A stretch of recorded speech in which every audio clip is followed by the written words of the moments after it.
We've had the second of our 2 national conferences, and I think they've been really great. Well, good morning. People's level of engagement has been terrific. The involvement in the workshops, the contributions, and the feedback forms that we've had so far are heartwarming. They make you feel that all the effort that went into it was worthwhile.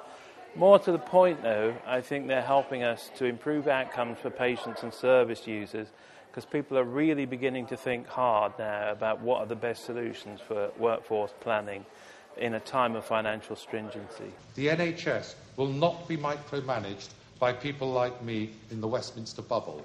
Here today, as the BMA are hoping to be partners with Centre for Workforce Intelligence in terms of taking forward the medical workforce changes that will need to occur in the new financial climate.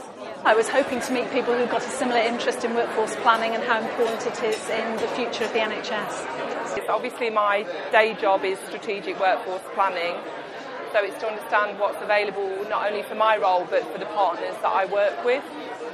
My particular area of interest is data warehouse and national initiatives such as all the workforce information requirements. So I'm particularly interested in what the CfWI have to say about the future of the NHS, given all the transformation of community services and how that's going to impact on the workforce. So my role is to offer some intellectual debate to the questions that will come forward to the centre, and to offer some real challenges about how the workforce of the future can be aligned to service and financial challenges that we're all going to face, making sure that all of this is done with quality and productivity in mind too. That we were not really aware of when we were designing this thing. Because remember, when we were designing it... I'm here to find out a little bit more about what the centre does. I'm interested in, I've seen the website. I don't really know an awful lot about how the centre is going to help us. And really just to meet with some colleagues that I've not seen for a few years. Well, I'm hoping to make sure that we get the employer's voice heard in what is a very busy interest area. Many people wanting to get their voices heard, but we think it's at the centre of getting workforce planning right for the NHS, to work directly with employers, make sure their voice is heard. They're the ones that in the end will deliver the healthcare that we need over the next 10 to 15 years. It's a time of real change for the NHS, set against the backdrop of a protected but challenging financial settlement for the National Health Service. We are very interested in the future workforce tensions that are developing, looking at the numbers of junior doctors in training in relation to the future consultant needs. There have been various mistakes with medical workforce planning in the past, which we're anxious not to repeat. So the sort of data that the centre is starting to provide is a very important contribution to trying to anticipate these problems and avoid them. I think some of the challenges will be historical ones, about what we've always done, and we need to think about actually, is that what we need in the future?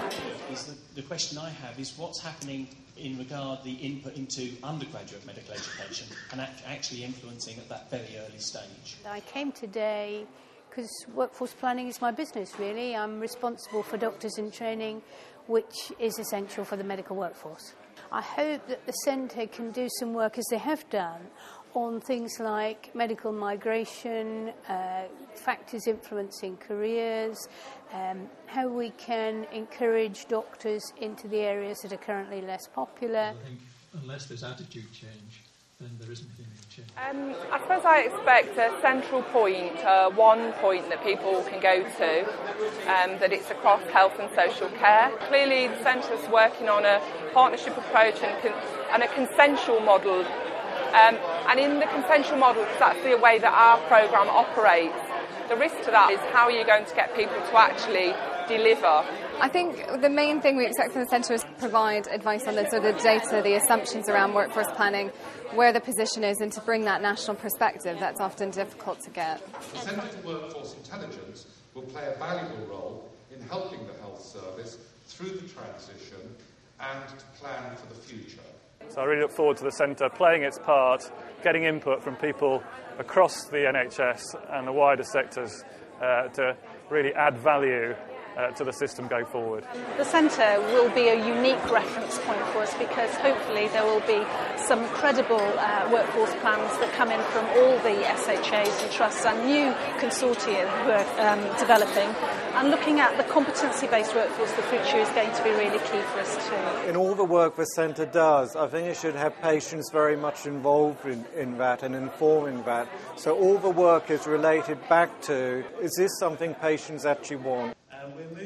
The challenges of the work that you're doing around the future shape of the workforce, and within that the medical workforce, and how you deliver the model of care with quality that people want within a fixed financial envelope, and doing that taking the workforce along with you instead of leaving them behind and motivated. So it's a significant challenge. I think social care element is absolutely essential. I mean, you've only got to look at, read any of the documents that are coming out, any of the future development of integrated services to know that we're going to be treating more people in the community, and those people are going to need support from the social care system. Most of the issues focused in sub-Saharan Africa, and as I said earlier, disequilibrium between where the workforce is and where the burden of disease is. Building on what we've discussed today, recognition that every country is connected in terms of healthcare labour markets. Currently, we may not be that reliant on international recruitment, but in the future we probably will be again. So we need to be in a position to monitor what's going on elsewhere. Secondly, we also need to be very clear that some of our competitor countries, such as the United States and Australia, are currently rapidly investing and increasing the numbers in their healthcare workforce, and that is bound to have a knock-on effect on our own situation.